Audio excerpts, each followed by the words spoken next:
अस्सलामुअलैकुम नाज़रीन, volume 160 part 4 में खुश आमदीद। एपिसोड के शुरुआत में मेगाजा किले में जरकुताई के अलावा उसके साथी भी हर एक चीज को गौर से देख रहे होते हैं। दूसरी तरफ उलझाई के पड़ाव में सिपाहियों ने अपना ही माहौल बनाया होता है। वो बुरहान के साथ साथ सुर लगा रहे होते हैं। आखिर में बुरहान उससे कहता है, आपकी आवाज सलामत रहे बुरहान भी, हमें जिहाद की मोहब्बत की तरफ ले आई। तो बुरहान उसका शुक्रिया अदा करता है। मेगाजा किले में उस्मान साहब सरदार याकूब, सरदार इब्राहिम और मेहमद के साथ खाने की मेज पर बैठे होते हैं। सरदार याकूब कहता है, अब मसले पर बात करते हैं उस्मान साहब, ये जिद करने का वक्त नहीं है। हमारी जमीन मुश्किल दिनों से नबरदाजमा हुई है, अब हमारे पास बहुत अच्छा मौका है। तो सरदार इब्राहिम कहता है, मशरिक से मगरिब तक खोले जाने वाले तिजारती रास्ते हमारे काबू में होंगे। जब तक सुलह बाहर रहेगी तो लोग सुकून से रहेंगे। वतन के अजीम सरदारान क्या खूब गुफ्तगू कर रहे हैं, लेकिन वो अपने पीछे वालों की बात नहीं करते। सरदार याकूब कहता है, तो फिर आप बताएं उस्मान साहब, ताकि हम भी जान सकें। जवाबन उस्मान साहब कहते हैं, आपने कहा कि हमारी तिजारत मशरिक से मगरिब तक फैलेगी, तो बताओ मशरिक में क्या है। उलझाई तो अल-खानियों ने आले सल्जूक के खात्मे को यकीनी बनाया,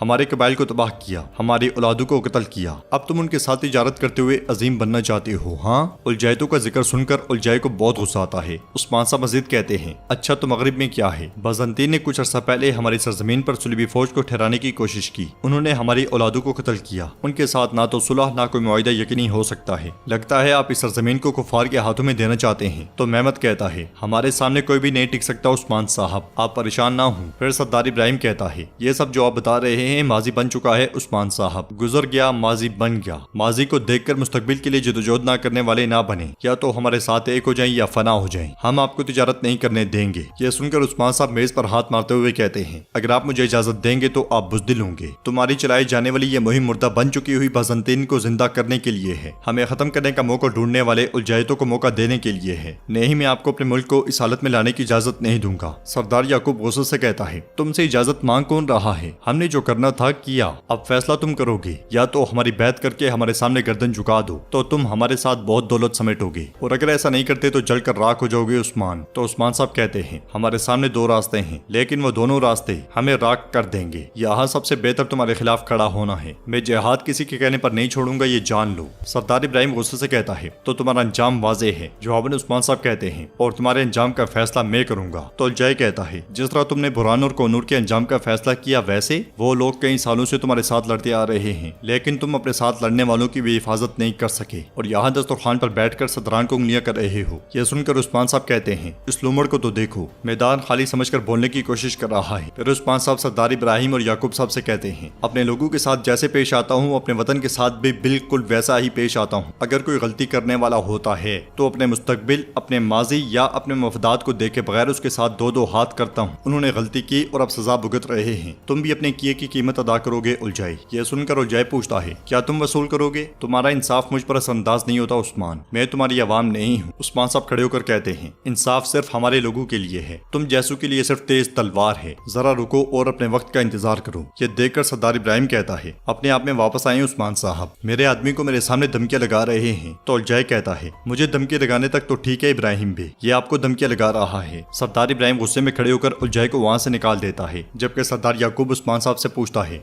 आपका हतमी फैसला क्या है उस्मान साहब? तो गाय कहता है, अगर आप कबूल करते हैं तो साथ मिलकर अपनी ताकत को मजीद बढ़ाएंगे। फिर मेहमद कहता है, जिहाद नहीं रुकता, लेकिन वो सही वक्त का इंतजार करता है। मेरे बाबा के शाना बिशाना खड़े हो जाएं और खुद को भी अजीम बनाएं। जवाबन उस्मान साहब कहते हैं, बच्चों वाज़ेह है कि आपके बड़े सच्चाई को देख लें तो भी हरगिज उसके रास्ते पर नहीं चलेंगे, लेकिन तुम देखोगे जालिम का दिया गया जहर बहुत जल्द देखोगे। जिहाद किसी चीज का इंतजार नहीं करता। शाबाश, ये रात खैर से गुजरे, ये आखिरी रात होगी जो खैरियत से गुजरेगी। ये कहते साथ ही उस्मान साहब चले जाते हैं। बाहर उलझाई गुनर मैथ्यूज से कहता है, आज रात उस्मान की मौत के साथ आखिरकार जंग शुरू हो जाएगी। उसके कुत्ते बदला लेने के लिए बनु गर्मियान और जानदार पर हमला करेंगे। तो मैथ्यूज कहता है, हमने उस्मान पे हमला करके उसे बचा लिया और मैंने उसका एतमाद जीत लिया, बागी फौजियों के शकूक को जगा दिया। तो उलझाई कहता है, ये सब कुछ आज रात के लिए था, तुम उस्मान को खामोशी के साथ मेरे पास ले आओगे। ये सुनते साथ ही मैथ्यूज सिपाहियों के साथ आगे बढ़ जाता है और उलझाई कहता है, उस्मान का सर मैं आज उलझाइतों को भेजूंगा। काई कबीले में खवातीन मलका के साथ बैठी खाना खा रही होती हैं। मलका कहती है, मैं तुम्हें माफ कर रही हूँ गोंचा। तो गोंचा कहती है, हमने माफी के लायक कुछ किया भी नहीं है। फिर मलका होलोफेरा से कहती है, तुम्हें भी माफ कर रही हूँ। होलोफेरा भी कहती है, आपसे माफी मांगने की हमारी कोई नीयत नहीं है। तो मलका कहती है, अब हम इस सरजमीन पर तमाम दुश्मनों के खिलाफ मुत्तहिद होंगे। बाला खतून पूछती हैं, ऐसा ही है, लेकिन अभी मेरा दिमाग मुंतशिर है, दुश्मन है कौन? गवर्नरों के साथ तो आप एक हो चुकी हैं। मलका होलोफेरा की जानिब देखते हुए कहती है, दस्तरखान पे होलोफेरा के होते हुए भी तुम मुझसे दुश्मन के बारे में पूछ रही हो बाला, क्या होलोफेरा भी बाज़ंतीनी नहीं है? इसका मतलब कि तमाम बाज़ंतीनी दुश्मन नहीं हैं। जो हमारे मिजाज को समझते हैं वो दोस्त हैं और बाकी दुश्मन। जवाबन बाला खातून कहती है, होलोफेरा इस खानदान की बेटी है, ये हमारी बेटी है। अब चूंकि हम दोस्त हैं मलका खातून, तो फिर मेरे बेटे की जान लेने की कोशिश करने वाले काजी रुकनुद्दीन को कत्ल करके उसकी जगह जाली काजी को मुसल्लत करने वाले गद्दार को तलाश करने की जरूरत नहीं है क्या?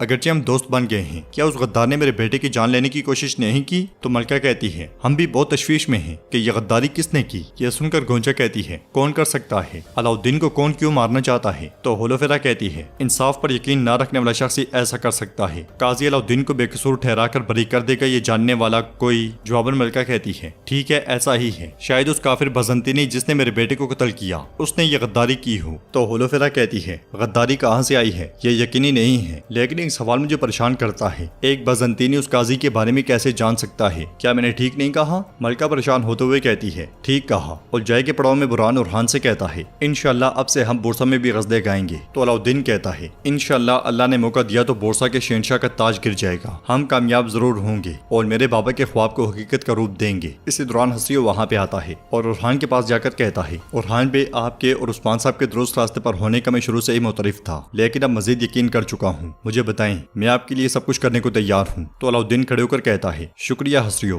तो फिर आप हमारे लिए बहुत ही अहम फरीजा सर अंजाम देंगे। हसरियो कहता है, आपका सिर्फ बता देना ही काफी होगा। क्या है वो फरीजा? जवाबन उरहान खड़े होकर कहता है, आप हमारे लिए मेगाजा में दाखिले की चाबी बनेंगे। यह सुनकर हसरियो हाँ में सर हिलाता है। उधर मेगाजा किले में उस्मान साहब कमरे में दाखिल होते हैं। कमरे में दाखिल होते साथ ही उन्हें अजीब सी बू आती है। वो इधर उधर देखते हुए कहते हैं, ये किस किस्म की बू आ रही है? ये कहते साथ ही वो कुछ गहरी सांसें लेते हैं जिससे उनकी तबीयत बिगड़ने लगती है और देखते ही देखते वो जमीन पे गिर जाते हैं। उस्मान साहब के निढाल होते साथ ही कुछ बाज़ंतीनी सिपाही खुफिया रास्ते से अंदर दाखिल होते हैं और मुहतात अंदाज में चलते चलते उस्मान साहब के पास आते हैं। बाहर बाज़ंतीनी सिपाही एक बारूद वाला ड्रम लेकर आगे बढ़ रहे होते हैं, जबकि जेरकुतई छुपता छुपाता उनका पीछा कर रहा होता है, साथ साथ लिखता भी जाता है। आगे बढ़ते हुए उसकी नजर हथियारों वाले कमरे पर जाती है जिसमें बाज़ंतीनी सिपाही भी मौजूद होते हैं। वो कमरे को देखने के बाद आगे बढ़कर एकदम से छुप जाता है। बाज़ंतीनी सिपाही कमरे से निकलते हैं और आगे बढ़ जाते हैं। जेरकुतई पलटता है और कमरे में घुस जाता है, मगर उलझाई उसे देख जाता है और वो भी उसके पीछे चल पड़ता है। तो नाज़रीन, क्या उलझाई जेरकुतई को पकड़ पाएगा? हम ये जानेंगे नेक्स्ट पार्ट में। अगर आपको ये वीडियो पसंद आए तो वीडियो को लाइक करें, चैनल को सब्सक्राइब करें और बेल आइकन पर लाजमी से क्लिक कर दें। इंशाल्लाह मिलते हैं नेक्स्ट वीडियो में। तब तक के लिए रखें अपना और अपनों का बहुत ज्यादा ख्याल। अल्लाह नेगहबान।